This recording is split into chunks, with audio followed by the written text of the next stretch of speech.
We're going to go ahead and get started.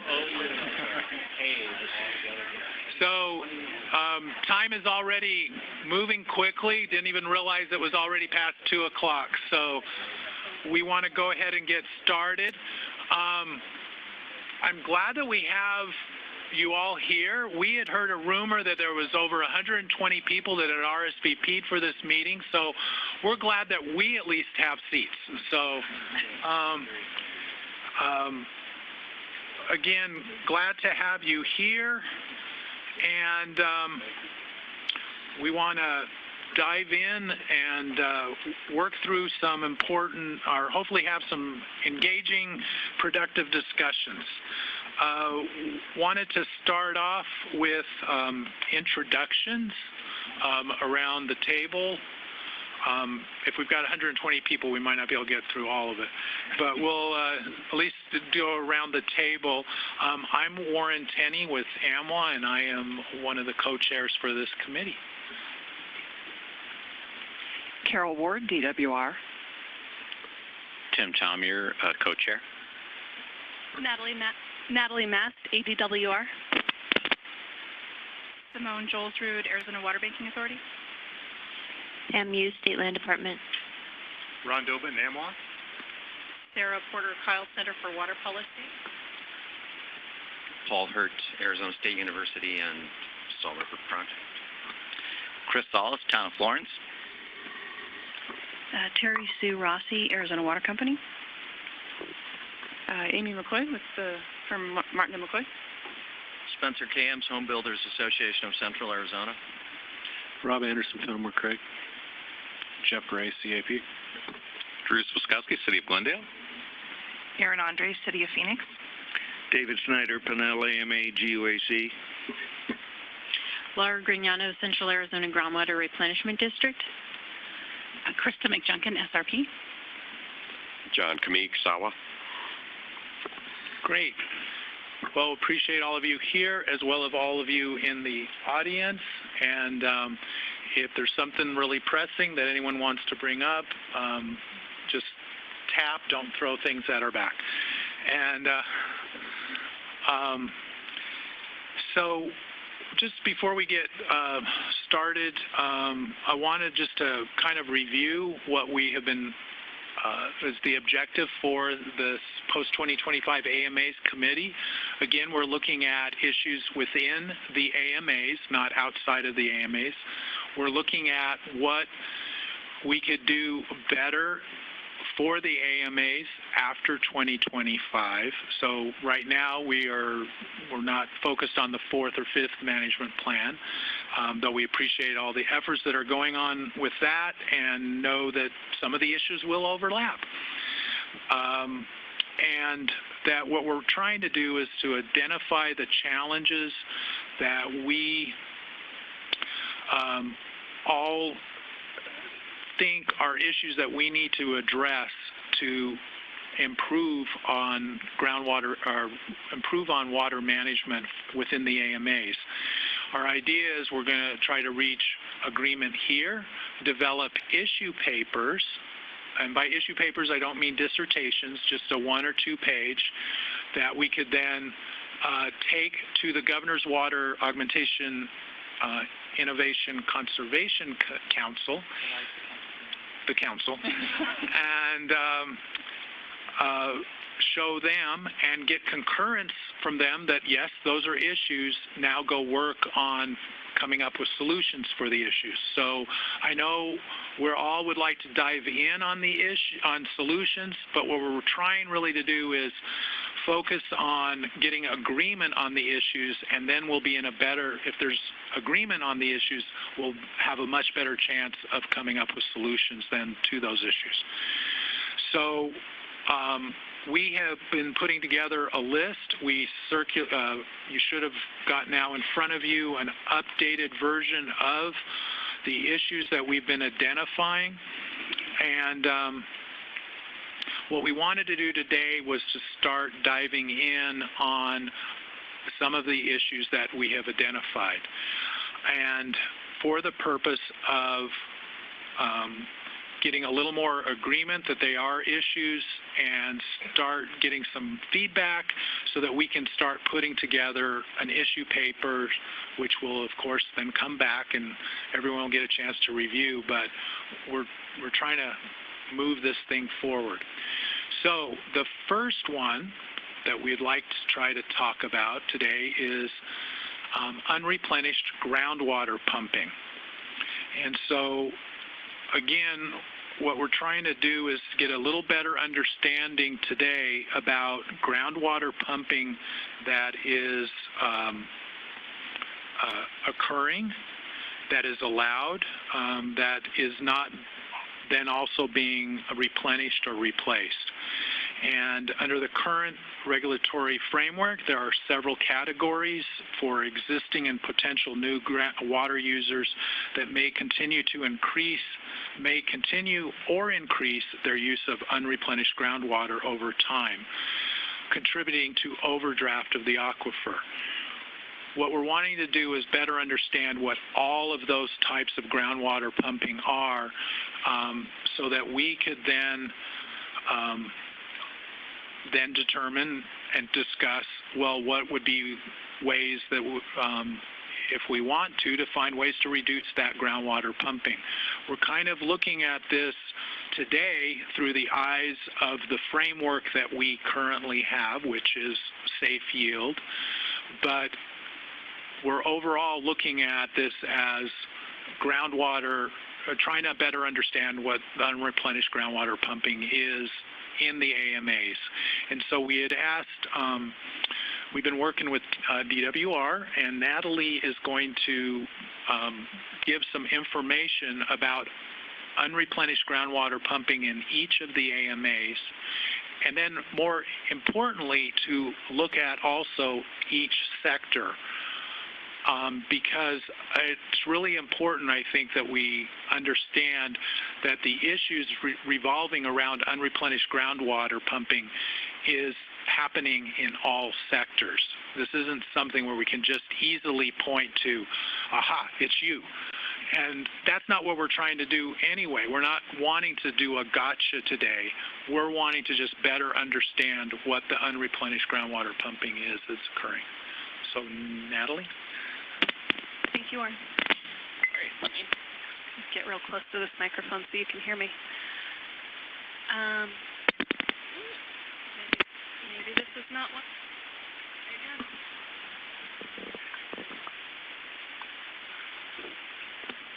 did. Sorry about that. There we are, yes. My name is Natalie Mast. I am the program manager working on the management plans here at ADWR. Let me just switch over here. So just so you know, I don't have slides for this piece. What I'm going to be working off of is a dashboard that we've created. That dashboard is available on the council webpage. If you scroll down to the post-2025 committee portion, it's posted there. This is still in draft form, but just so you know that that is available for you all to check out and play around with. So what I'm going to be doing is, first I'm going to do a quick overview of each of the AMAs and each of the sectors, or sorry, excuse me, I'm going to go the other direction. Each of the sectors first, and then each of the AMAs to talk a little bit about what's on this chart here, and to kind of give you a little bit of a flavor of what we see in each AMA and how kind of the characteristics of each AMA how the characteristics of each AMA influence the results that we see there. So many of you will have seen this. Many of you will have seen this overdraft chart that I had down at the bottom. If you've been to any of my meetings, you will have seen that overdraft chart down at the bottom. What we're seeing here, just to kind of explain what you see here, this is kind of a visual display of the annual calculation of safe yield. So we have inflows, which are our incidental recharge, natural recharge, and that type of thing. And we have our outflows, which are our groundwater pumping, anything that's coming out of the aquifer. And then this red line, I know this is a little hard to see here, this red line in between kind of shows the balance of those inflows and outflows from year to year. So what you see is that balance can change pretty significantly from year to year and depends on a lot of different factors. So this axis is acre feet, this axis is years, and we're showing 1985 through 2015 here.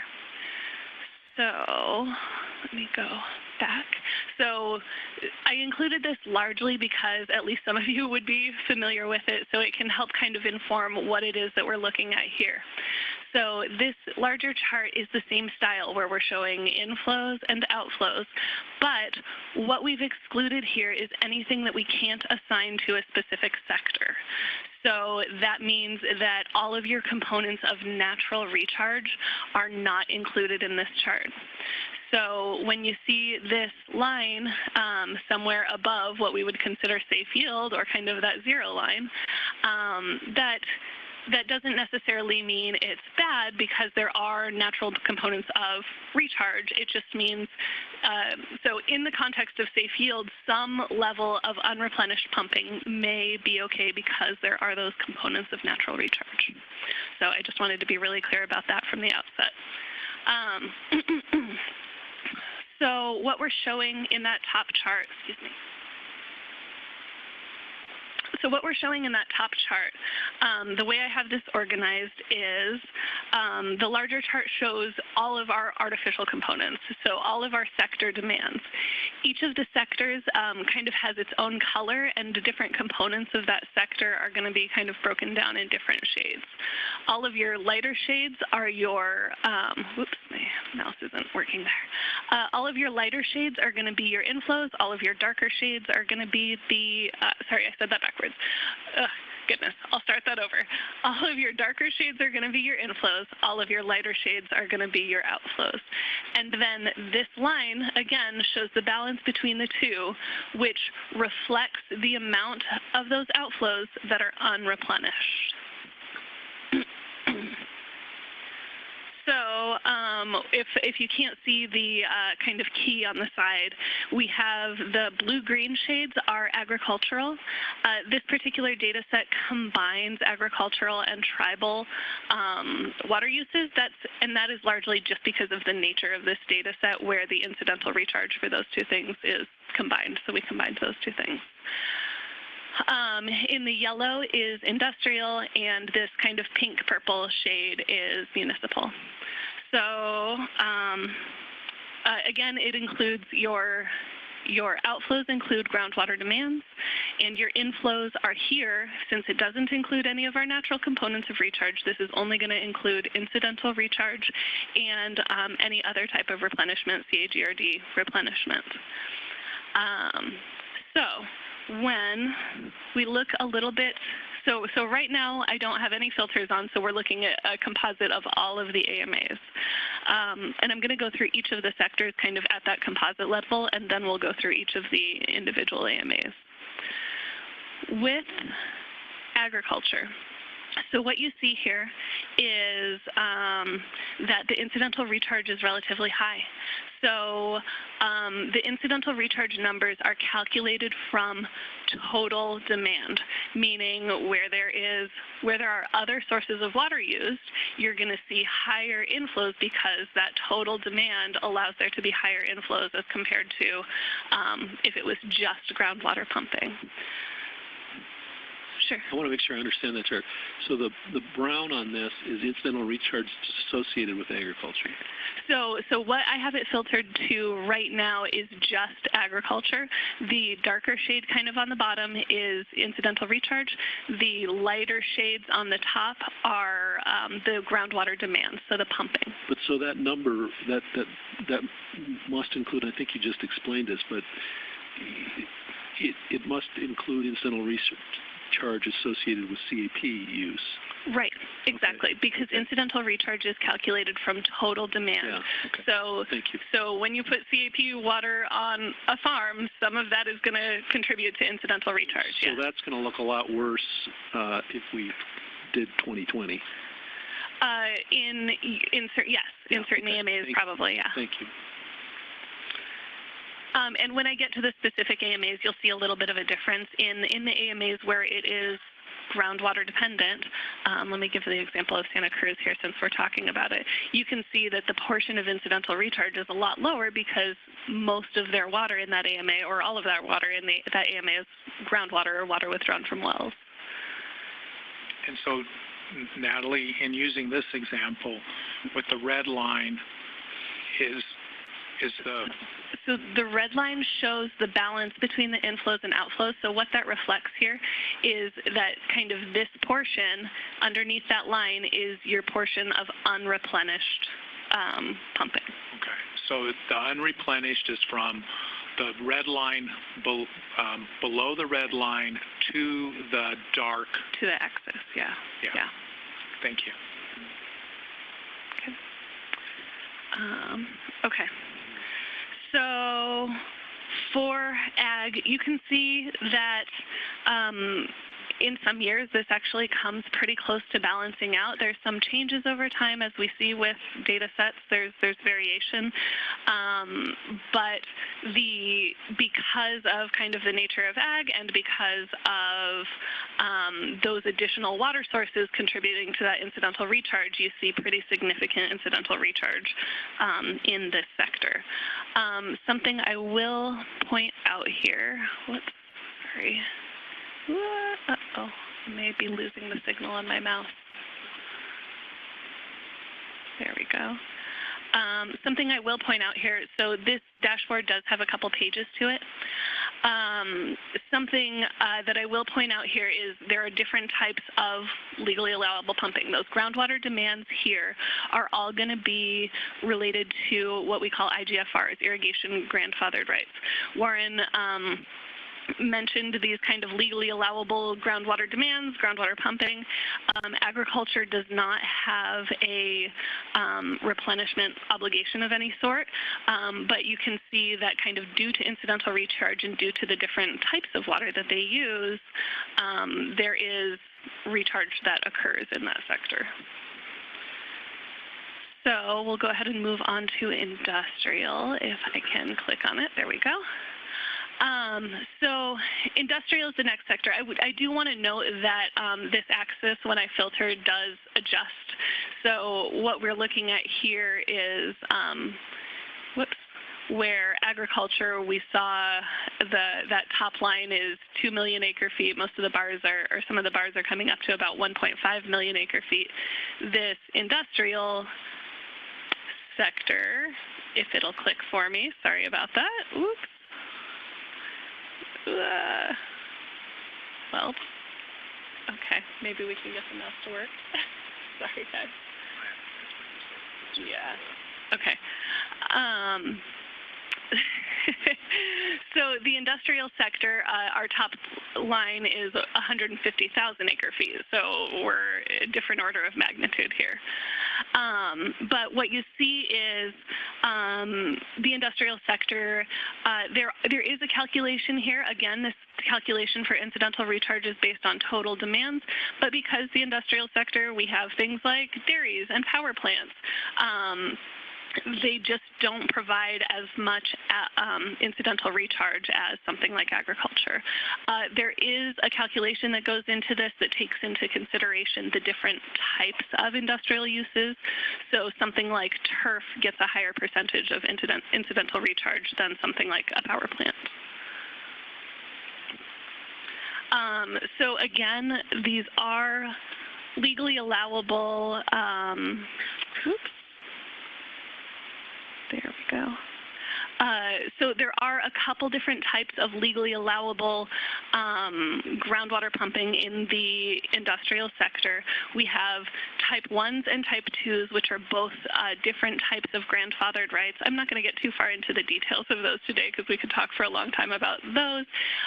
But just know that those are our two kind of grandfathered rights in the industrial sector. And there are additional permits that are allowable under the existing statute that are called general industrial use permits, which are an additional withdrawal authority under that sector.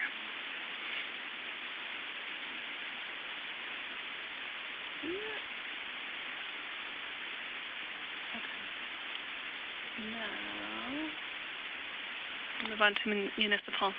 So municipal is our one sector where there is, under the statute, under the Assured Water Supply rules, some replenishment obligation in certain cases. So what you can kind of see here is that we have this set amount. So you can see that there's a proportion of incidental recharge over time. Granted, it might fluctuate a little over time, again, partially due to this being based on total use. So that incidental recharge in the municipal sector, as in the other sectors, is based on all of your water sources. It's a percentage of all of your water sources.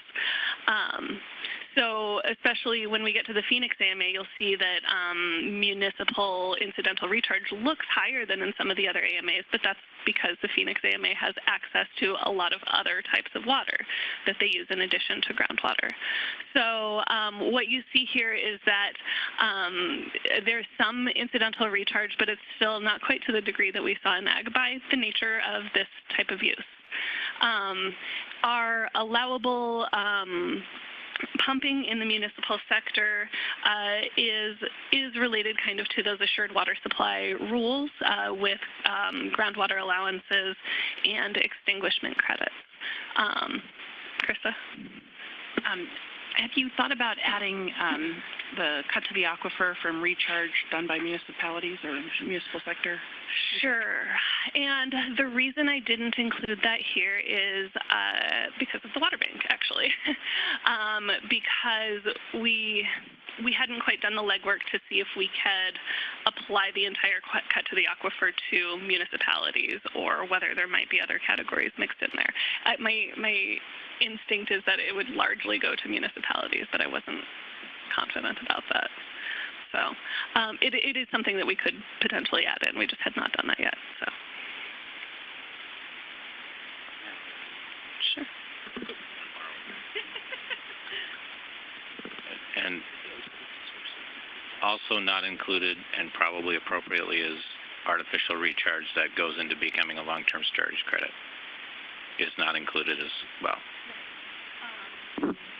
And the reason for that is because that is legally classified as a different type of water.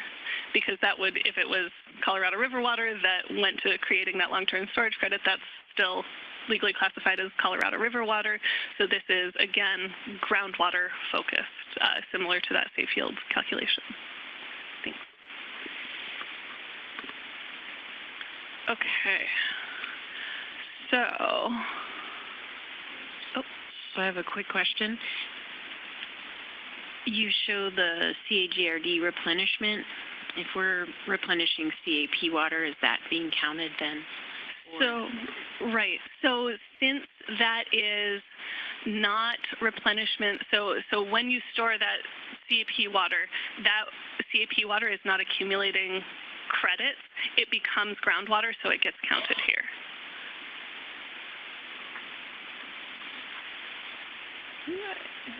I might be out of luck. I might have to move here. Nope. All right. I'm just going to move to make this easier. Sorry.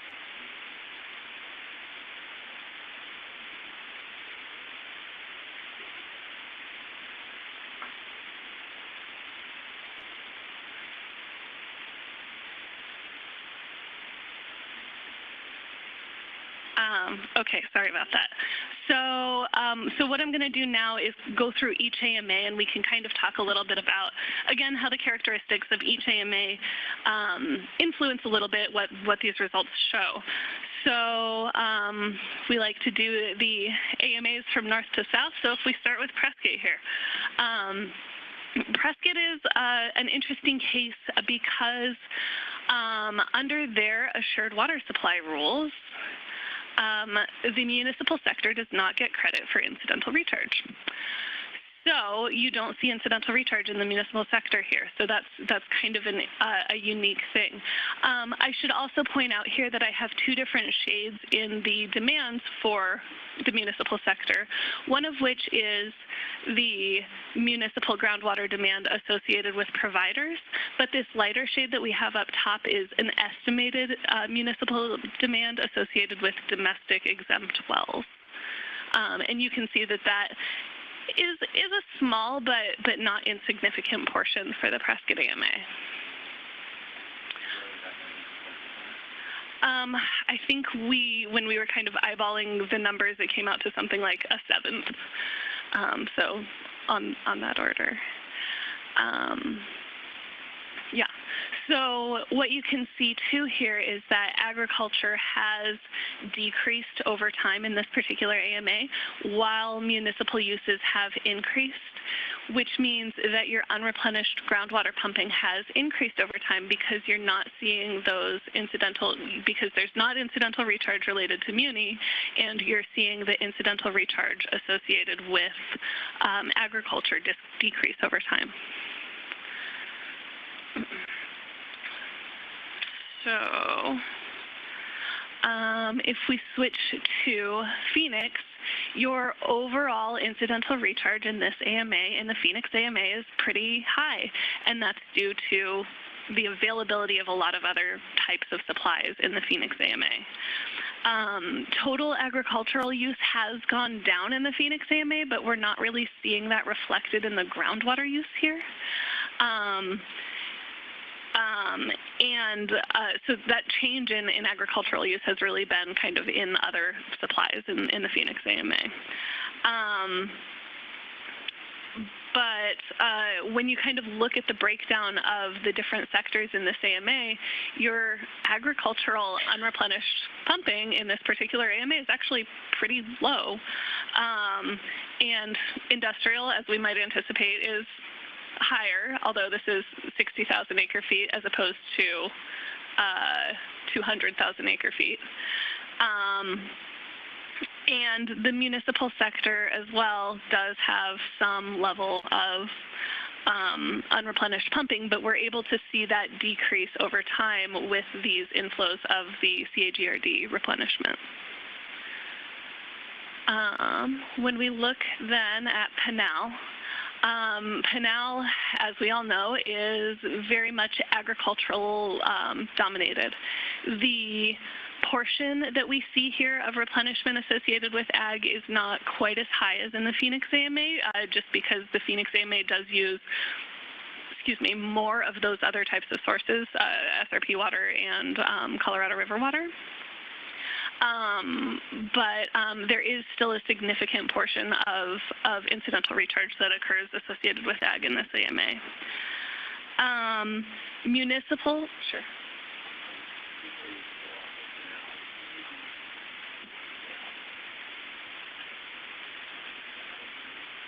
Now it is. Similar to this gentleman's question a little bit earlier, 2015 is the last chart here. With the drought contingency plan, the loss of excess CAP water, the expected turn to groundwater pumping in Pinal to replace CAP water, are we likely to see a very significant change in that trend line in the next several years?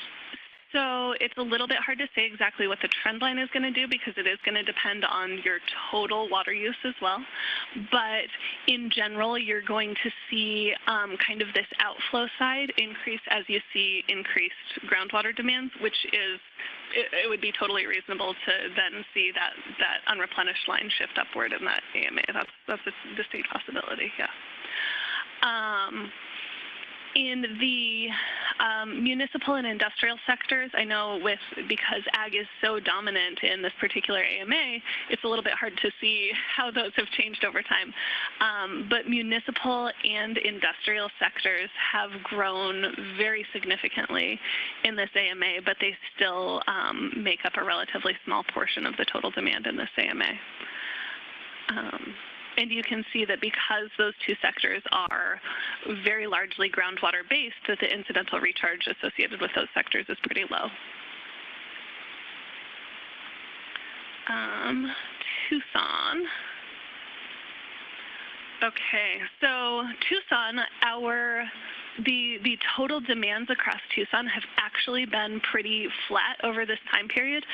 So what you see here in this change in the total demands over time is actually due to a change in groundwater use. As CAP water became available in the Tucson AMA, the CAP water offset some groundwater use. So you see groundwater use decrease in this AMA. So the point that I made earlier about it being possible that some unreplenished groundwater pumping is consistent with our safe field goal is reflected here, because you see in these most recent years, Tucson has kind of been at or around safe yield, but you see that there is still a portion of unreplenished groundwater pumping in those same years. In the municipal sector, we have seen a very significant decrease in groundwater demands and the addition of some CAGRD replenishment, leading to kind of this very significant decrease in unreplenished demands. But we do still see portions of unreplenished pumping in the ag and industrial sectors in this AMA. So, Natalie, back to the municipal sector. Tim probably can answer this, but that's basically due to the use of CAP. Is that why that line has dropped so much? So I'm sure Tim can answer this too. What we've seen in total municipal, actually in all the sectors in the Tucson AMA, they've been pretty flat over time, their total demands. And that shift has really been, so your total demand is about the same, but that difference there is made up by CAP water. And Tim, I don't know if you wanted to add to that. No, that you have that correct. All right. The last AMA that I'll cover here is Santa Cruz. We've gotten all the way south. This AMA does tend to be more sensitive to drought. In the overdraft chart, I know that's a little bit hard to see. In the overdraft chart, you can see that the inflows in more recent years kind of trend lower than in the earlier time period. And also what you can see in this AMA is that your demands are also more variable in response to wet and dry years. So that's kind of a unique thing about this particular AMA. But the other thing about this particular AMA is that your total demands are only about 25,000 acre-feet and are relatively low as a whole. So agricultural pumping is variable, so you see kind of the same variation in their incidental recharge. Municipal, again, this AMA does not have a portion for incidental recharge, so you see 0 there. And industrial, you do see some small incidental recharge associated with the industrial sector, but since they're largely groundwater, it is a small portion. So, before I move on, are there any questions on that, or is there anything I can go back to? Any questions for Natalie? Ron. Natalie, on the Prescott AMA, there was estimated demand for exempt wells. Do you know how that was derived? Was that just based on the number of registered wells? Sure. So we do actually have that in all 5 AMAs. I just didn't point it out. So you can see in Phoenix that portion is much smaller. In Pinal, there's some with that, and that has actually grown in recent years. Prescott, it's just kind of a larger proportion than in some of the other AMAs. That number... So the way that number is generated is we know the total population of the AMA. We know the total population served by municipal providers. So we assume that the kind of difference between those two are served by exempt wells, and we apply a GPCD to that exempt well population. So this is really just an estimate associated with domestic uses on those exempt wells. Natalie, can you go to the Pinal industrial? Do you know what's going on there? That just seems kind of. I guess that maybe the point is not that's not such a big number, but it just seems the when we're talking industrial, we are talking about non-municipal provided groundwater that probably is almost entirely grandfathered groundwater rights. So the rights are capped. They're type 2 and type 1. They can't grow.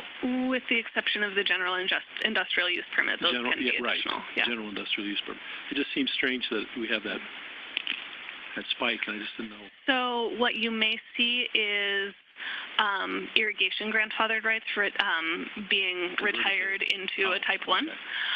You may see within the value of a type 1 or a type 2, you just might see more utilization of the right. So there's a number of different ways that increase could occur.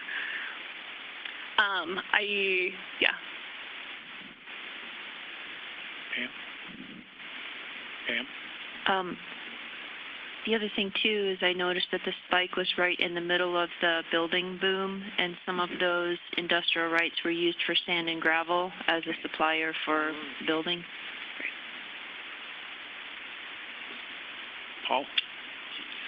Yeah, Natalie, I just want to get some clarity on what the zero line means. Is this on? Is this working? Sure. Okay.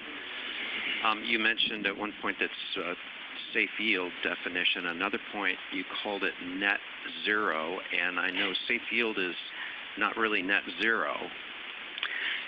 Sure. So in this kind of graph at the bottom where we are showing all of the components of safe yield, that we kind of think of that zero line to be at or around safe yield. So if you're trending around that zero line over time, then we would potentially consider an AMA to be at safe yield. In this other chart, because we're kind of looking at something different, I think what this zero line would then mean is there is no groundwater that has not been replenished by artificial means. So since we're excluding the natural components here, if you're at that zero mark, you have, by your own activities, replenished all of the groundwater that you pumped. Does that make sense? In a sense, I know the definition of safe yield in the GMA allows for continued decline in the groundwater table in the aquifer, but at a lesser extent that's considered safe rather than sustainable. And I'm wondering if the line here is that kind of a definition that would allow continued decline in the groundwater table, or if it's truly net zero so that groundwater levels remain static. So that might be a separate conversation. The definition that we use for safe yield is directly from the statute. I would probably misquote if I tried to, but it has to do with a long-term balance between groundwater withdrawals and recharge.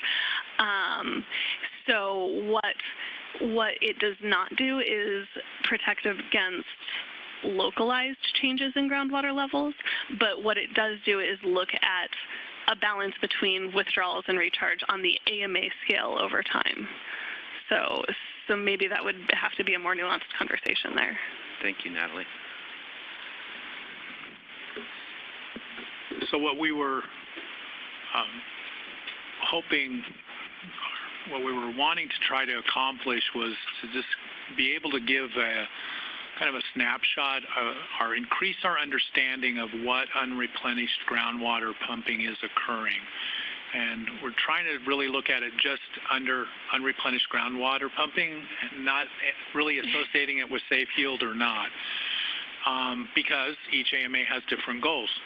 But one of the things under the Groundwater Management Act is we talk about the goal was to reduce the amount of groundwater pumping that's occurring, and this clearly shows and that there is still plenty of groundwater pumping going on, and it's not just, as a lot of people think, only because agriculture has the grandfathered right.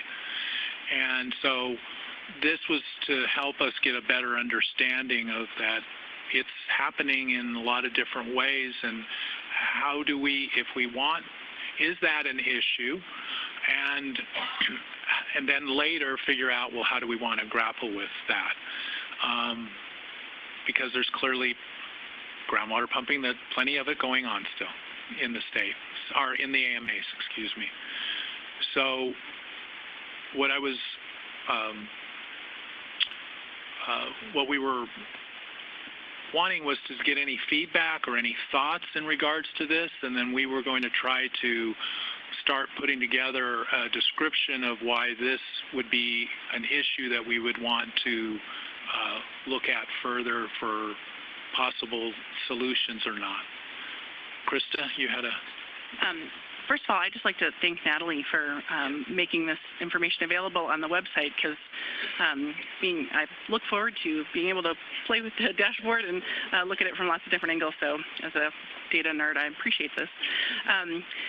But what I wanted to ask is kind of just a question to the group. Take devil's advocate if you'd like. If, say, Tucson is, hovering around safe yield, but they do have unreplenished groundwater pumping.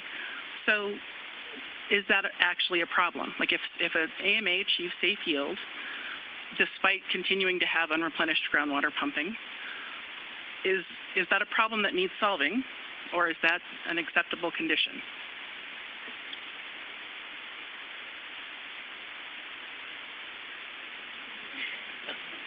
Spencer? That's probably something we ought to talk about, but I don't know if I can give you an answer to that right now. So I would encourage discussing it. We've talked about Colorado River supplies dwindling. Is that a possibility? Yeah, potentially. So is it an issue? Maybe. I don't know. But I think this information is really important. I think the discussion item is really important. I support, kind of digging into this even deeper to see if there are some issues we can look at. I'd like some numbers kind of put to this. The unreplenished groundwater. You got it? You got it on the website? Natalie's going to pull it up. There you go. That's impressive. That's impressive. You ask and stuff happens. Well, it happens.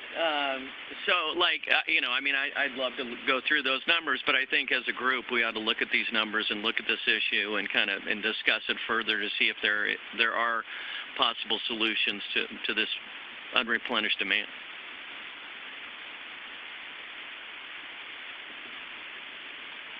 Others? Terry Sue? I think the answer to the question is yes, that there's a certain degree of unreplenished groundwater that should be acceptable.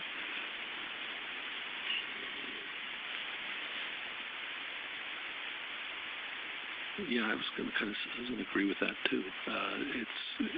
It's like if we've reached safe yield, haven't we achieved the goal? And and I suppose the goal is being achieved because one sector is carrying more of the water. Thank you very much. Carrying more of the water than others are, and then maybe there's an equity issue there. But if we're at safe yield, it feels like, geez, we accomplished something. Let's go find another problem to solve. So if I may respond to that, there is an important second piece to the goal, which is to achieve safe yield and thereafter maintain. So that is something in our safe yield technical group that we would consider as well, in terms of not only achieving safe yield, but also ensuring that those groundwater demands don't further increase over time and push us back out of safe yield. Yes, David. I tend to agree with Terry Sue. The only absolute that I know of in water is water good, no water bad.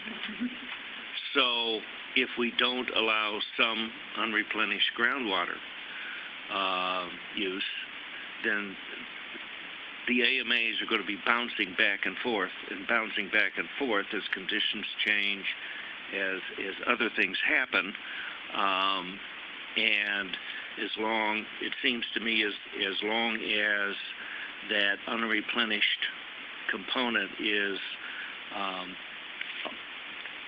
de minimis, very small within that allowable band, so be it. Yeah, I feel like a lot of the times we take these gigantic regional tools, these regional geographies, this regional geology, and we try to be very precise about it. And so I guess I feel like as long as we're hovering around safe yield, I think we need to claim victory on that, because we can't, some of the stuff is not very precise. You know, these are numbers, right, that we've invented and put into a spreadsheet. So, you know, I think we just need to keep that in mind when we're making decisions about how to spend our money. So this going through and looking at unreplenished groundwater, certainly I don't think, at least I'll speak for myself, never imagined that going after 2025 that we would somehow eliminate all of this unless California fell into the ocean and we were able to, you know, get all that Colorado water. So, yeah. But since that's highly unlikely, yes, going into the future, we will continue to see unreplenished groundwater pumping. The question, or what I was thinking of here as we've been talking about it, is starting to perhaps, do we want to start looking at this in a more localized area? And again, I'm kind of starting to break my rule of talking about solutions, but the point is that this gives us the general overview, but are there still issues with unreplenished groundwater pumping that may be more of a negative issue for parts of an AMA compared to other areas where it isn't really a problem? And so that's where, again, if we don't really understand what is all happening with unreplenished groundwater pumping, it's hard to then dive in. So that's, I just want to be clear that, yeah, there will be more than likely unreplenished groundwater pumping in the future.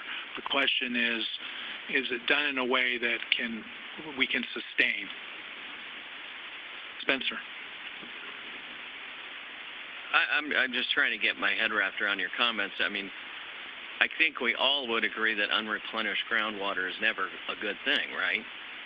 I mean, so when is it a problem and when is it not? And I think more discussion needs to happen on that definition, because I think everybody might have differences of opinion on that. So again, I advocate for diving into this and making those distinctions and trying to figure, because I personally, from our standpoint, any type of groundwater pumping, I mean, the exempt wells are a perfect example. Everybody is very, very concerned about that. Everybody agrees that's a problem.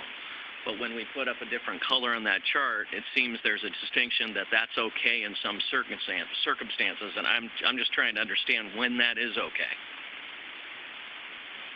No, thanks. You were much more succinct than I was about when is it a problem versus when isn't it a problem. And so, yes, we do need to look at that more.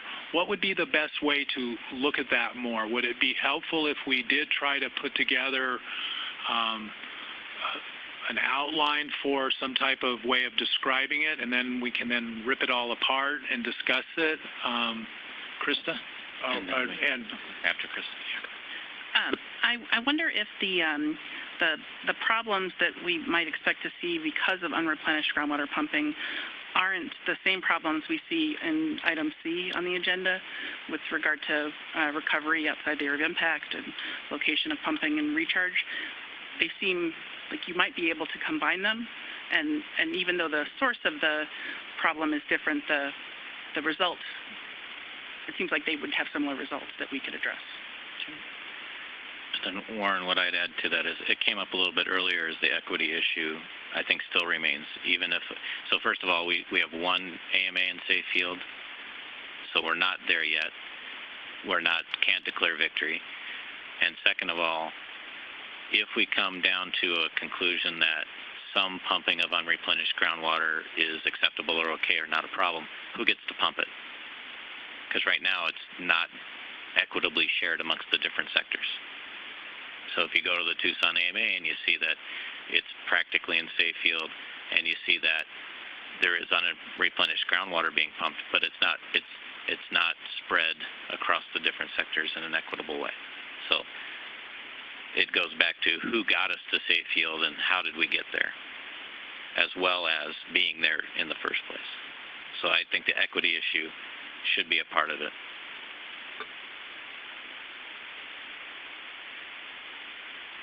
Any other comments? So what we'll try to do is figure out a way to tee up a really good way to dive into this more at the next meeting and look at it a little more in depth. Yes, Sarah.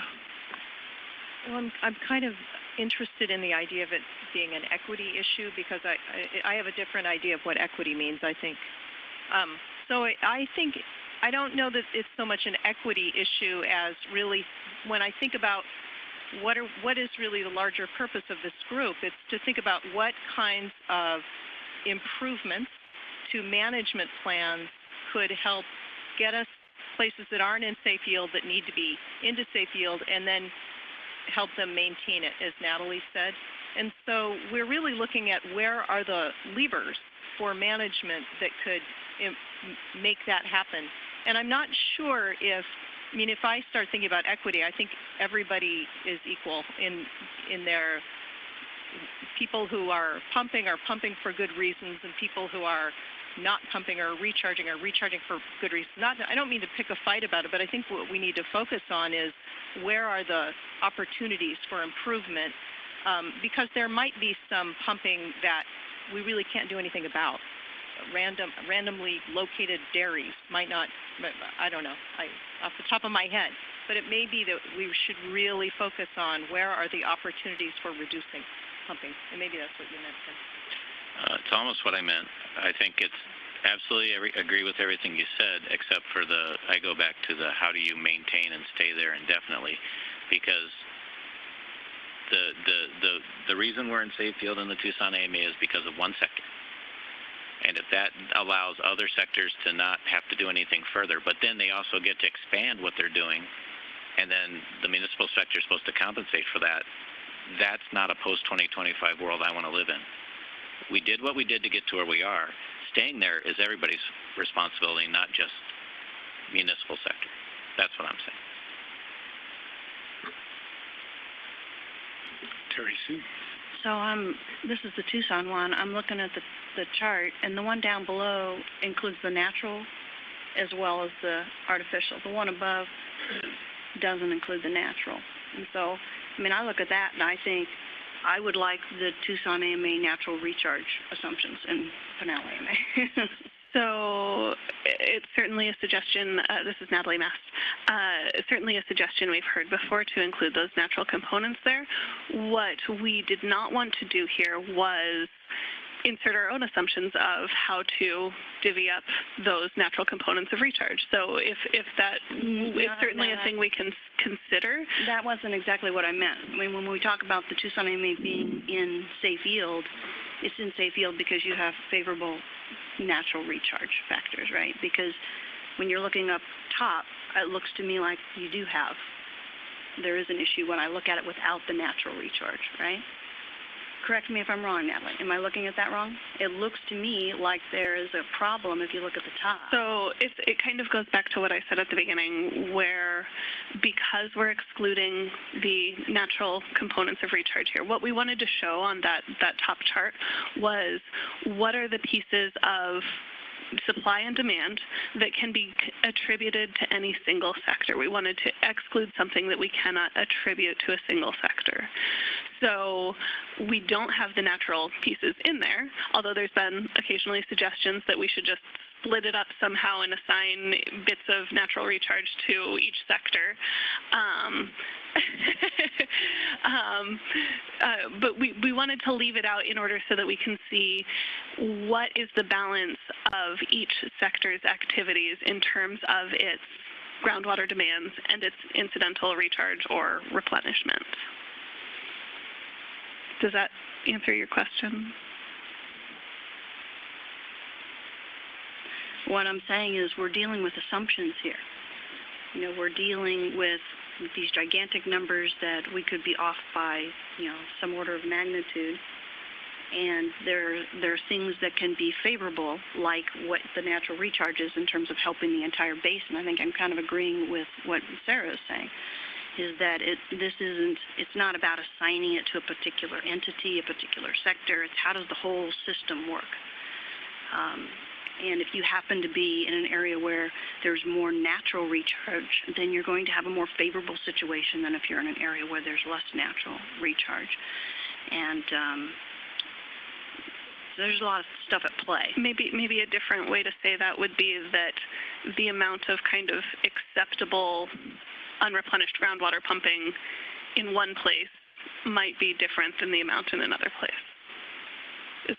Am I understanding that correctly? Okay. So, Paul, did you have something you were going to say? Yeah.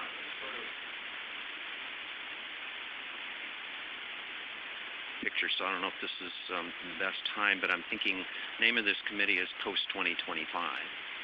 And I think, I'm assuming that our goal is to figure out what our policy should be for the next 50 years. Took us 40 years to get one AMA close to safe yield. And after 40 years, the rest of them are not at safe yield yet. And so I think resting on our laurels now, thinking that we're almost there and then we can pat ourselves on the back is probably not a good idea, because most of the progress that we've made, particularly in Tucson, as Tim has pointed out, is contingent on the arrival of the CAP and the availability of excess CAP water that we can be banking underground. That is gone now. The DCP, just last year, we lost 192,000 acre-feet of CAP water allocation. And our ability to continue banking water is hamstrung now. And in the next year or two, we're likely to lose 500,000 acre-feet of water from the CAP as soon as Lake Mead hits 1075. And we're one of the fastest growing regions in the United States. And if we're looking forward 20, 30, 40, 50 years from now, we have massive challenges that we have to face in terms of groundwater, water sustainability overall. And so I think that we should be thinking not about now, but about 40 or 50 years from now, and what we need to do to try to stay on this sustainability path with shrinking water supplies and increasing demands. It's going to take some really serious effort, and we need our policymakers to be thinking about that long-term challenge.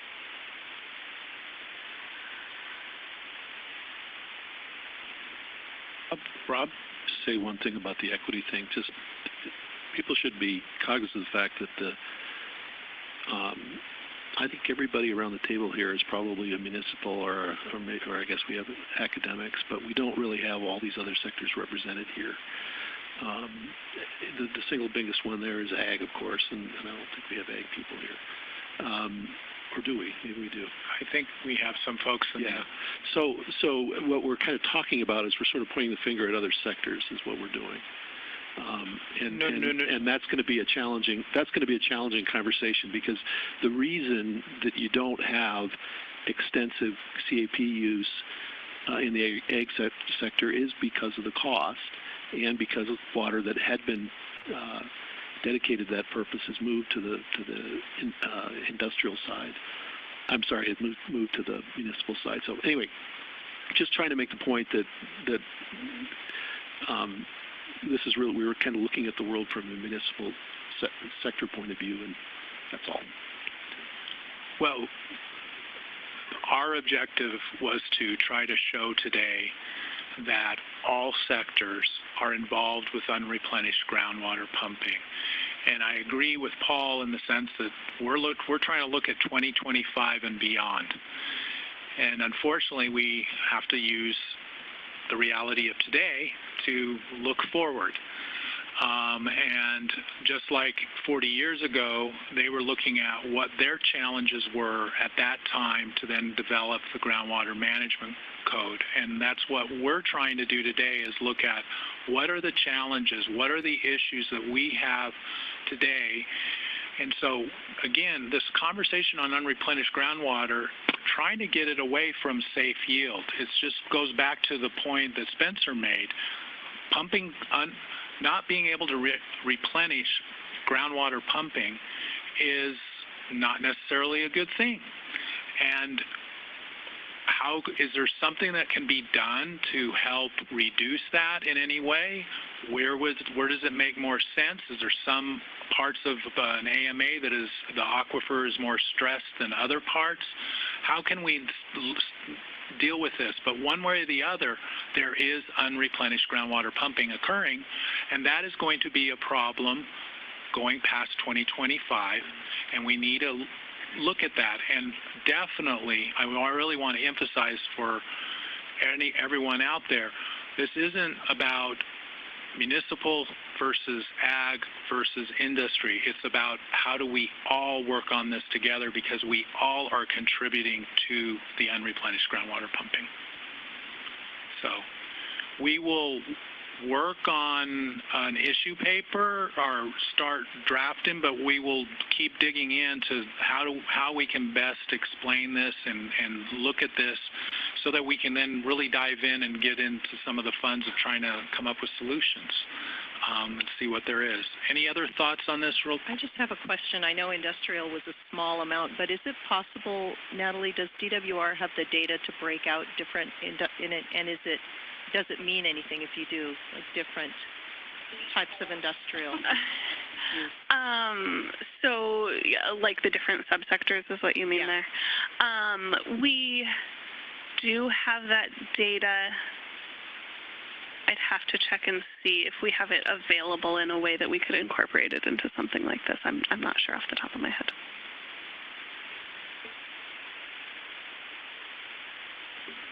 Oh.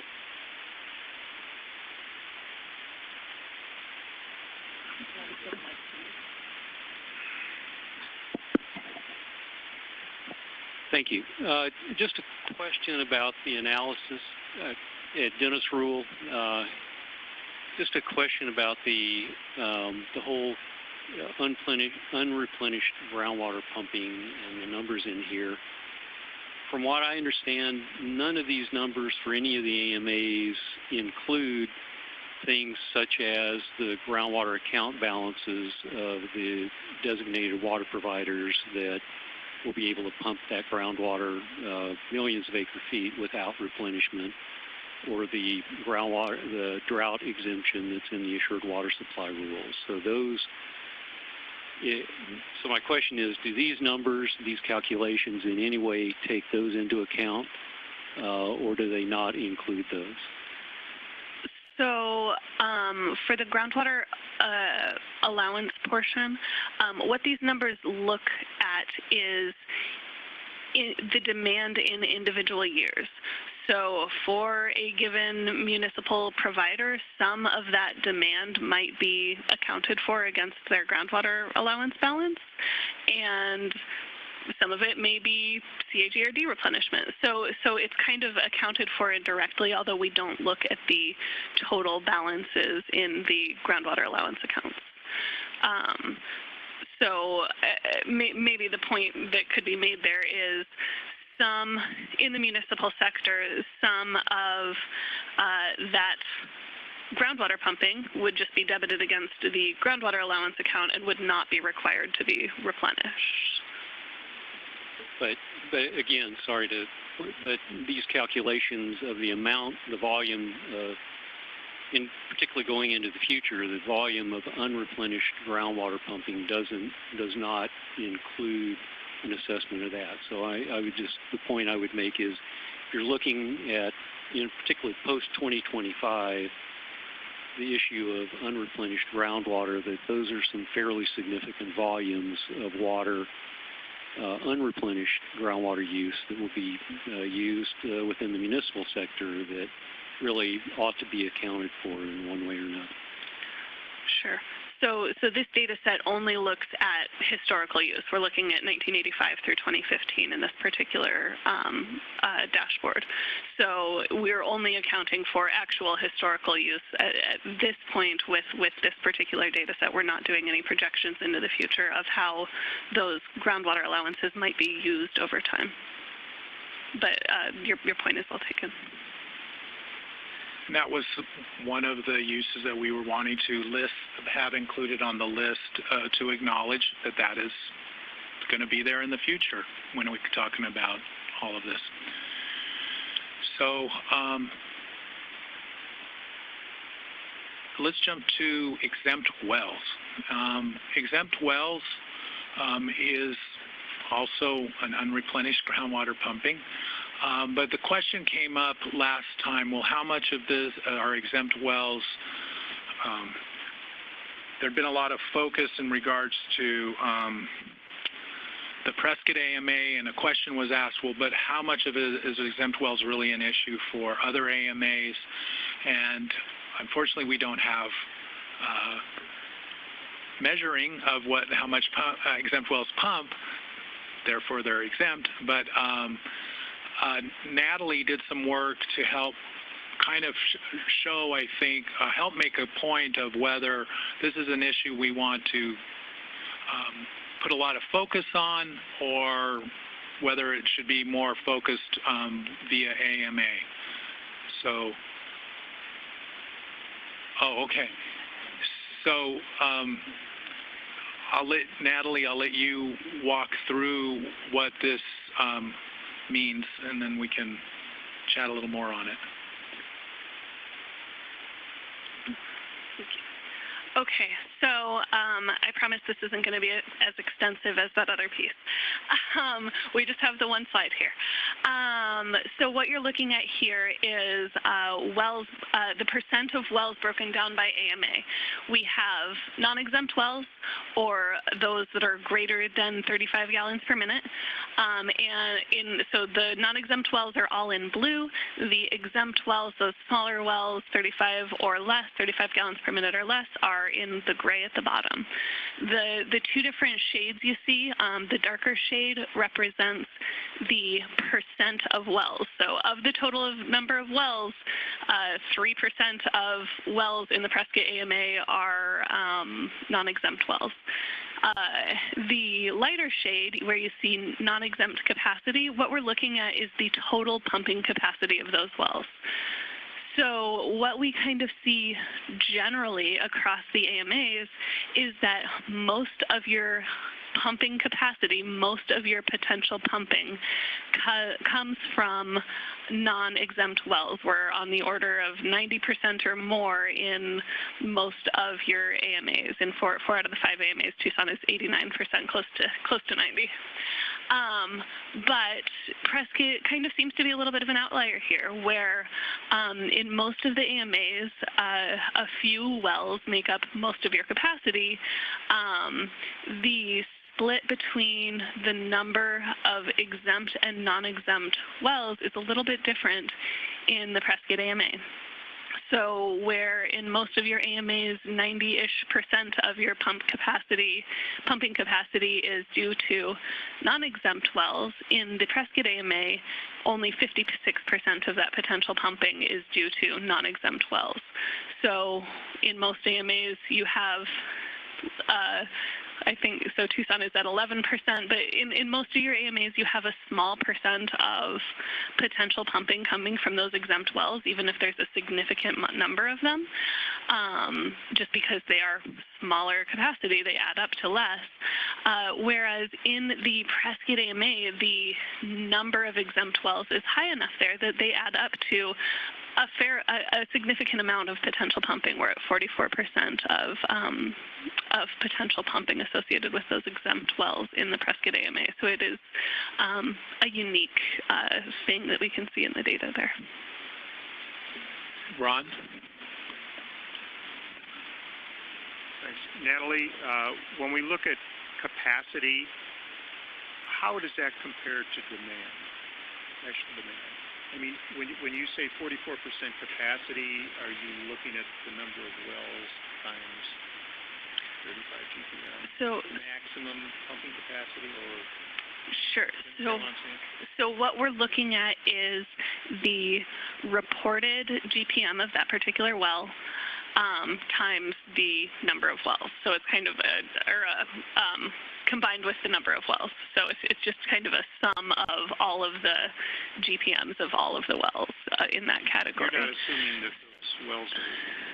those wells are pumping 24/7. Right. So this is kind of a theoretical number.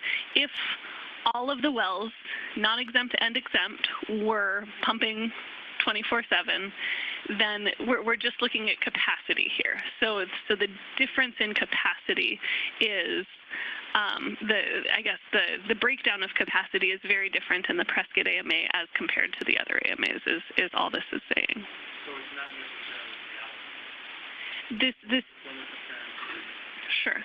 This doesn't necessarily perfectly reflect actual pumping, but we don't think non-exempt wells are pumping 24/7 either. So there's probably going to be some correlation there, but it's not necessarily going to be perfect.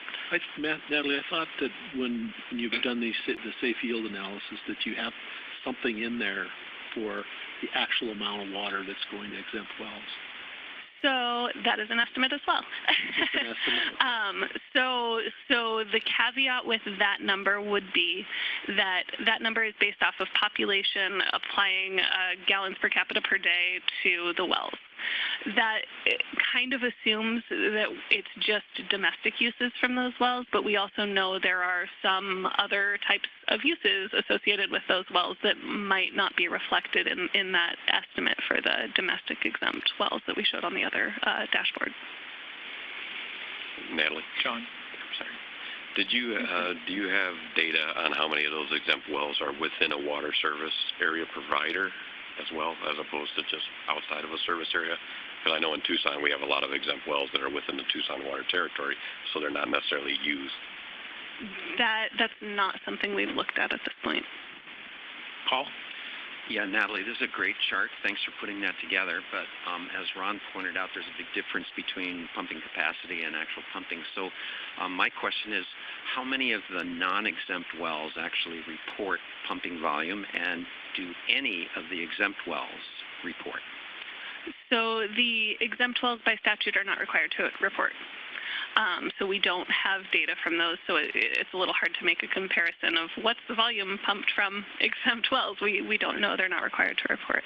I can't quote you a percentage of those non-exempt wells that we get reports from in a given year, but we could look at the actual volumes of those non-exempt wells as compared to their pumping capacity. That's something we could do. But there might, again, be an argument made that the patterns for non-exempt wells might not match the patterns for exempt wells. We don't have the data there. Would you agree that we need that data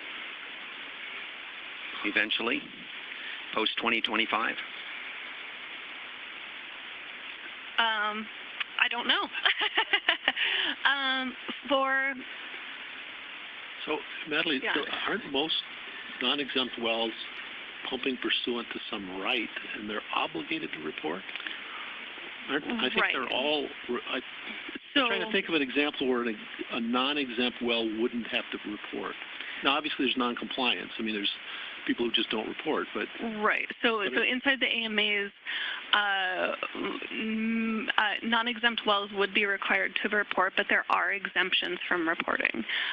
If you are a turf facility that's less than a certain number of acres, you don't have to report. If you're a farm that's less than 10 acres, you don't have to report. So there are exemptions there, even for those non-exempt wells. Okay. Not a very big number, though. So, Natalie, thank you for putting this together, because I think it's a really good visual, and at least the point that I was taking away from this is, yes, there should be an issue paper on exempt wells in the Prescott AMA. And while it's unknown exactly how much pumping is actually done in those capacities, as far as for the other AMAs, And certainly if any of the AMAs really want to focus on that, then we can do that. But it seems that if we're going to really try to get the biggest bang for our efforts here, looking at Prescott AMA makes sense. There's probably some other issues that we'll want to dive in a little more harder, like the unreplenished groundwater pumping that we just talked about and its connection with hydrologic disconnect and all of that. So what Tim and I were wanting to propose today was that we would start working on an issue paper regarding Prescott AMA. Obviously want to get input from folks up in that area, and then get that put on the table, because that's something that looks like the Prescott AMA really needs to grapple with, and that would be something good to try to come up with a solution for.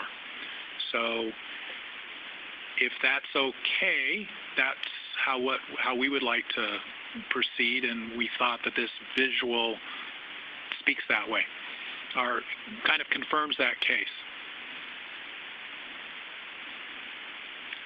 I'll take the nodding as a positive, because I'm not seeing shaking, I'm seeing nodding. So let's move on to then the next item, and hopefully we can get some... What? No, don't, yeah, I won't say that. So hydrologic disconnect. We have been talking about this and specifically about the hydrologic disconnect that happens, or that is allowed to happen in the AMA between where recharge happens and then recovery is eventually in the future going to happen, or the groundwater pumping that occurs right now with the primarily with the CAGRD, and then replenishment where that occurs. And as we talked about last time, there's overall, it's not so, it makes sense to look at this together rather than trying to separate pumping and replenishment versus recharge and recovery, just because it's the same rules. It's the same statutes that oversee this. And so when we've brought this up, the general, at least the vibe, or what I see, is a lot of nodding heads that, oh yeah, this is an issue.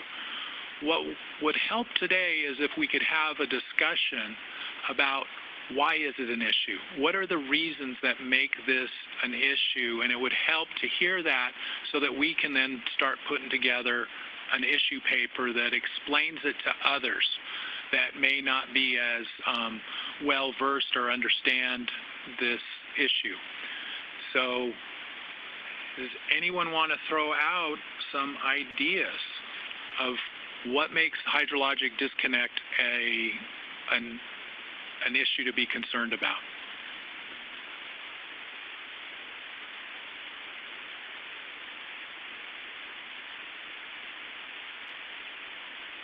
Please do not be shy. We're all friendly here. All right, I'll mention some concerns, but I'm not a hydrologist, so this is all hearsay. Subsidence. Yeah. Subsidence is an obvious concern. There's a concern that the water that's expected at very deep levels won't be water that can adequately be delivered. And there's, for one reason or another, because of quality or accessibility, it relies on modeling that's beyond what we've normally expected or relied on. And finally, that then we leave areas with no water. And those areas haven't had to develop the infrastructure that would allow them easily to access water supplies or the supply portfolios. So whether or not those occur at any particular places is very a matter of the hydrology of any particular location, but those, I think, are serious concerns, the concerns. So when you say subsidence, you mean like a subsidence occurring in a local area rather than throughout the AMA? Yeah, right. Others? Yeah, Warren, I'll chime in. Thanks, Drew. So I think one of the things is, where we have to recharge, we have to find suitable locations. So those suitable locations aren't always in the area, of course, of wells and recovery. That's one thing. And I think Sarah was getting to the point where, we may have favorable conditions, let's say in the upper aquifer, but if we are pumping from the lower aquifer, the lower conglomerate unit or the lower alluvial unit, then there's a big disconnect there. And what is that travel time of that water? So there is a big disconnect, I think, hydrologically because of both of those. I practice. Rob and then Paul. I have a question. First of all, I have a law degree, so I can practice hydrology. My hydrologist friends hate it when I say that. The arrogance of lawyers. The depth, this concern about the quality of water at deeper levels. My understanding is the 1,000-foot number that's in the assured water supply rules was really just pulled out of, not quite thin air, but basically that represented about as deep as wells went at that time. And that when you go up to the Coconino Plateau, you have wells that are significantly deeper than that. And so I just have just an informational question as to, are we just speculating about whether there's problems? It seems to me that municipal wells, very common, can go well below 1,000 feet and find water that's of good quality. So it'd be interesting to have some information on whether that depth water really is a significant water quality issue or not. Anyone? Yeah, I'll step up again. As we go with depth, it is depth of bedrock, depth of volcanics. You start running into arsenic issues and some other things. So Coconino Plateau, of course, the redwood limestone, the Coconino, they have wells up in Tucson 3,000 feet. So, it is definitely a issue in certain areas of the Phoenix AMA and other AMAs. If you start getting down too deep, you are getting into conditions where you may run into naturally occurring contamination or contaminants.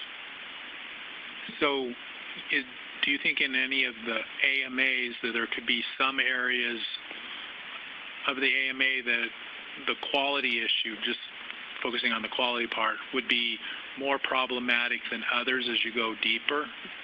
Yeah, it is, and it depends on the recharge methodology, too. If you're doing ASR wells, aquifer storage and recovery, it's actually creating a bubble, which could actually improve water quality when you're recovering. You're kind of keeping that water within a certain area within a certain time. Of course, it could move on with gradient, but you are doing that. You actually can take a poor quality aquifer and make it a better quality.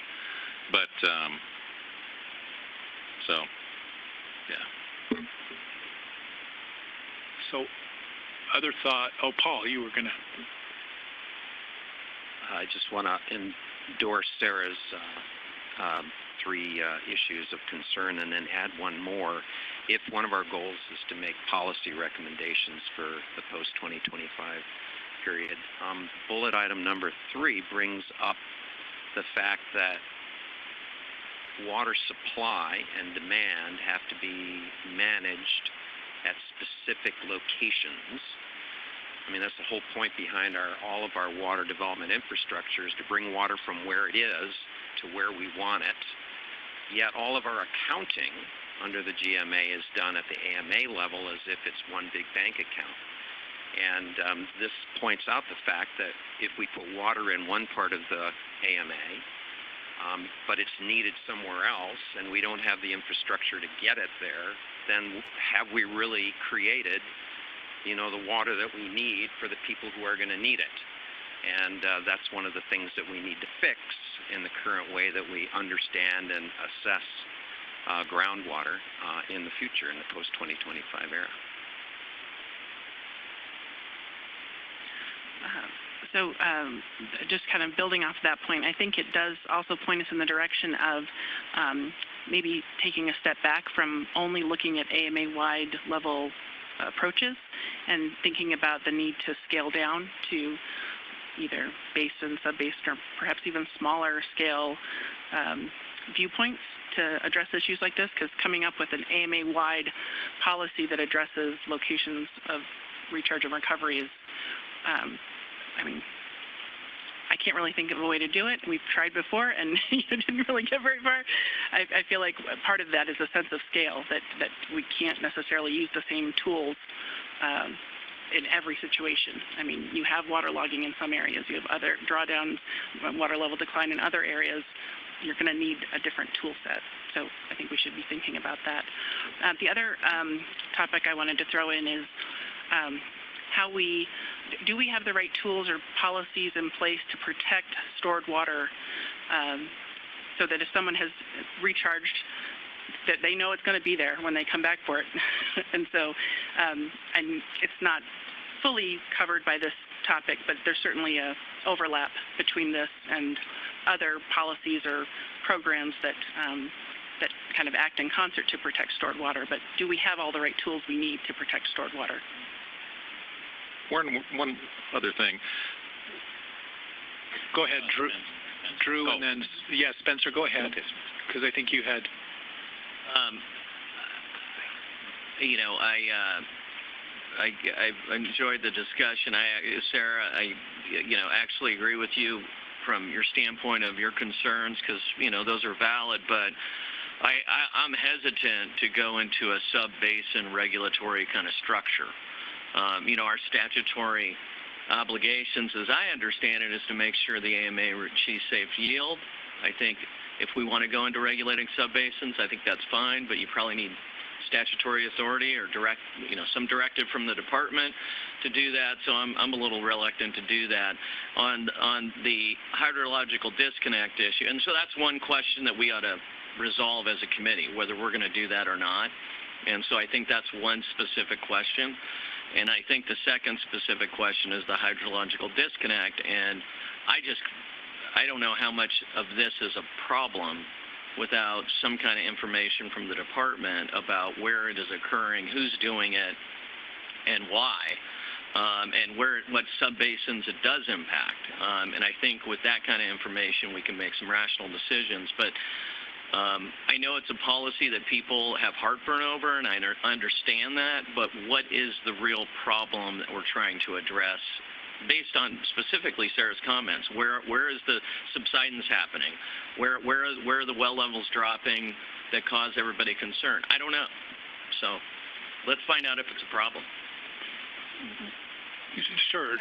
I think that's a very good point, Spencer, and I would commend to you a Tony Davis article from a month or so ago that was looking very specific. I don't know what the hydrological term was, but looking at a distinct set of wells in the Tucson area. I do think that analysis has to be prospective too, to the degree that it's feasible using good science. It should be prospective, because we do have some idea about planned demand. True. Yeah, and I think part of the issue is, you know, when we were permitting recharge projects, you know, it's a tough thing to permit. To permit a basin recharge project in the state, it's like pulling teeth. And I should know that because I gave out a lot of those permits. But also, denied a lot of those permits. There we go. So it is kind of tough to say, well, gee, in the future, when we have a shortage and we have to be firmed by the water bank, we're going to be giving paper credits, and we're going to have to pump those out of our wells. And how does that apply to recharge that has been put in the ground? A lot of that's at Tonopah. A lot of that is spread around. But you know, maybe we need to start looking at better solutions, City of Phoenix, ASR technology, you know, where we're putting it and taking it out in the same location, you know, but again, that's a very expensive thing to do for ASR technology because, you know, and so are basins. But, you know, the whole idea of like a regional recharge, you know, it sounds great, but I think, you know, the infrastructure was brought up. And, you know, we have to kind of plan both of those. If we're going to do regional recharge and we're going to change the way we're looking, we're going to have the infrastructure and the recovery next to those to actually offset. Because what I'm really worried about is in the future when we do start turning on our wells for shortage and for water bank and for firming and for some other things, when we want to withdraw those credits, that's really when we're going to start seeing those water levels starting to go down, potential subsidence, and the big issues. And we're not going to know that, of course, until it happens. So I think that forward thinking, we really need to jump ahead and start thinking ahead of that time when we really need to do that. So we have about 3 years to really plan. No, I'm just joking. But so. 2 years, yeah. So, yeah, that's why I appreciate this conversation, because we wanted to look at, well, what is it when we say that, oh, hydrologic disconnect is a problem, what is it that we're actually talking about? What is it that you may see as a problem, but you over here might see it as another problem, and try to get that. And then if we need to go in and try to see, does the data support that, with also looking prospectively and recognizing that, like you said, eventually there's going to be a lot of recovery of stored credits. How is that going to impact what we're doing? So other ideas or other comments about what makes this an issue for you? Why do you see this as an issue?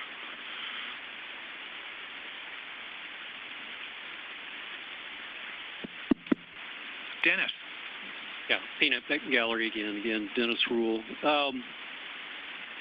As you might imagine, I have some history and issues on all of these topics that we're looking at. And in particular, I think it's very important to rely on data from ADWR and analysis from ADWR, specifically about the relative impacts of some of these. I think I heard at a recent webinar that there's about 16 million acre-feet of long-term storage credits within the AMAs. That's a pretty significant volume of water that, in particular, for that recharge and recovery, depending upon where that water is recovered, in almost all circumstances, I think it's very unlikely that those long-term storage credits actually will be recovered within the area of hydrologic impact. That's a large volume of water, and the potential impact of that recovery somewhere else can be very significant. When it comes to the question, surprise, surprise, of location of pumping and replenishment, that's an issue that's near and dear to my heart. And I would suggest that, again, in the context of looking at the relative volumes, Sarah, I can talk to you a little bit about my opinions of the actual hydrology behind Tony Davis's article. And the cherry picking of the certain locations. I mean, he was looking at some very specific locations that are not representative of many other parts of the AMA. There may be some issues that might be associated in certain areas, but I would just say that, you need to look at both of these equally. You need to look at both of these volumetrically.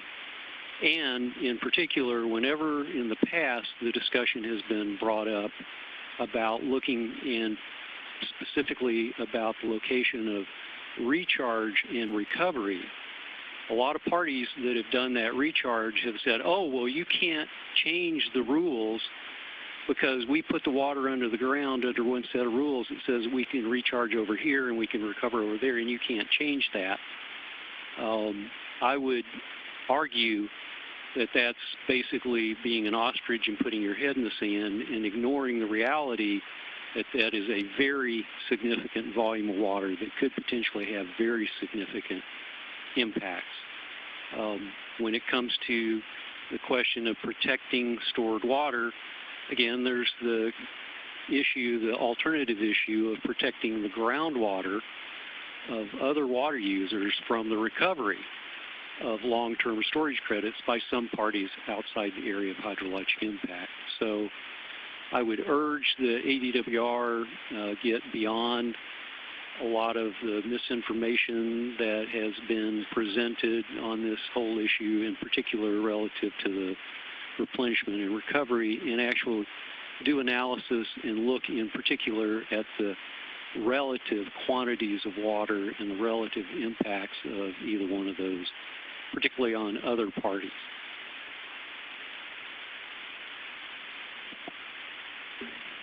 Oh, sorry. Pam and then Terry Sue. I'd like to see in any issue paper that's developed, I'm not sure who's going to be drafting it, if DWR will take a stab at it, or if you and Tim will be drafting it, but what tools, incentives or rules or things exist today that encourage storing and recovering and things, I can think of in the assured water supply rules, if you recover within the same area where you're storing, you could improve additional physical availability. And then in the management plan, there's that 4-foot decline to put in a recovery well, which you'd think would tend to move people to recover in areas where there were less declines.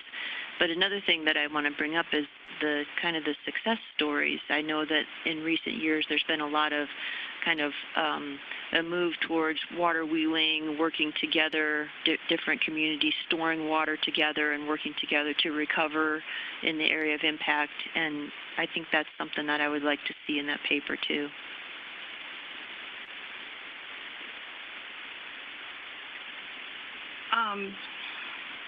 So it seems like it's not kind of a one-size-fits-all sort of thing. It seems like there are times when you may want to be recovering in areas where there's ample groundwater, but it may not be within the area of hydrologic impact. And certainly when all these permits were issued, the whole point was to find areas that there was a lot of unsaturated aquifer. We were trying to locate the projects in the best possible locations. Another thing I've never quite understood is why we sort of differentiate between a USF and a GSF, and over time there's an opinion that somehow a USF is a better recharge project than a GSF. I've never understood that, since the GSF, you leave the water where it's at, which kind of, gets more to the vertical issue of where the water is. But it just seems like and when you think about the unreplenished groundwater, and the point that Dennis was making, which is that, you can have these credits, you can store them in exactly the right spot in an area where there's a lot of unsaturated thickness. You can store water in there, and people who don't have any right to use that water can pump it right out from underneath you. And you start to realize that this is just this incredibly complicated. I don't want to say complex. Complex means give some idea that there's some resiliency, but we have a very complicated system. It's like a big old Jenga puzzle, right?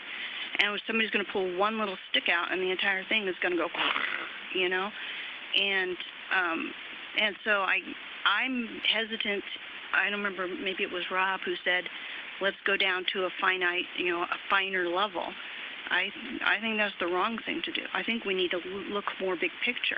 We need to look back. The whole point of this recharge program to begin with was to be able to locate these projects in areas where you didn't have to build a big pipeline and move it into your community. The recharge project was located in one place. Your wells would be downstream of that. Your wells would actually draw the water to your wells. In the Pinal AMA, we're doing a water resource plan, and we have actually concluded that if we're going to purchase long-term storage credits, we need to do it in a different AMA. So now we're like at exactly the opposite end of the spectrum. The only way it makes sense to use long-term storage credits in the Pinal AMA is to actually purchase them in a different AMA. Now, that will make your brain explode after a while. So it's like all this stuff. And I just feel like we need to step back, not step closer. We're like, it's like we're getting too precise with things. And we have all this amazing data, and we start to tell ourselves that all this data is true, and they're really estimates, they're assumptions. And, ultimately these things that we're going to do lead to spending money. And I just think the approach needs to be to step back, at least as part of the analysis. Can we step back in addition to stepping closer in? Sounds like we will be doing quite the dance. So Drew. Warren, I just had one really quick thing. One is the current storage that we have at our facilities, and we've built these facilities. I think it's going forward too with what are we going to do in the future. And I know the recharge program, and I'm going to say this, probably is too stringent. And I think DWR really needs to take a look at that recharge program. I think when it's harder almost to get a recharge permit than an assured water supply permit, there's an issue. So I think we really need to look at some of the permitting and some of the, actually do rules, do some other things with the recharge program to not make it easier, but to maybe help solve some of these issues going forward. And then there's the big, like Carrie Sue just said, there's what are we going to do with the existing facilities and all of that 16 million acre feet of storage that we have in our AMAs. I mean, it's a huge issue of disconnect in some cases. In some cases it's not, but in most cases there is going to be issue. But I think we need to look forward on that of what we can do with that recharge program to make it maybe not easier to get a permit, but have more reality put in. Thanks. Well, looking at the clock, as always, there's just never enough time to really dive in, but I appreciate what the conversation that we've had here, and I think a lot of you have given some real good comments that will help us as we try to figure out how to whether we want to start drafting a paper or have further conversations and or both, or how to best do it. So would like to first see if, Tim, do you have anything you want to add? One of the things that we wanted to touch on was if there was any additional issues that you wanted to add to the list of challenges that we are wanting to tackle.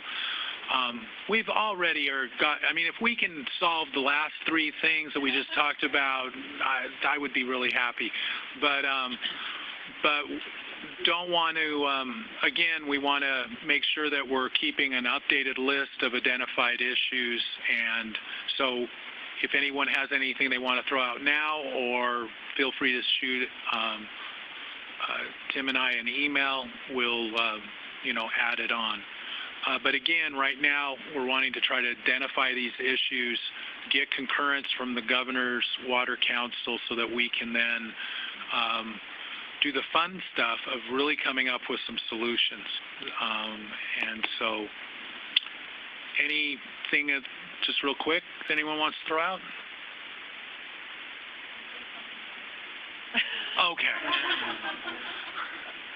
Well, and that's a good point in the sense of, no, I agree with you. And then at the same time, just remember, we're here because we're wanting to make sure that our grandchildren and their grandchildren actually have water where they live. So that's, at least one of my big motivations. So, but yes, I agree. I mean, I don't want us to feel overburdened and then we don't get anything done. I'd rather us get a few things done than get weighed down by all the things that we could have gotten done. Anyway, thank you, DWR, for Natalie, particularly for the presentation. Great job on that. And again, you don't have to wait until the next meeting to throw out ideas or suggestions. You can feel free to give a call. We got the next meeting scheduled for April 9th, and it's actually at 10 o'clock in the morning.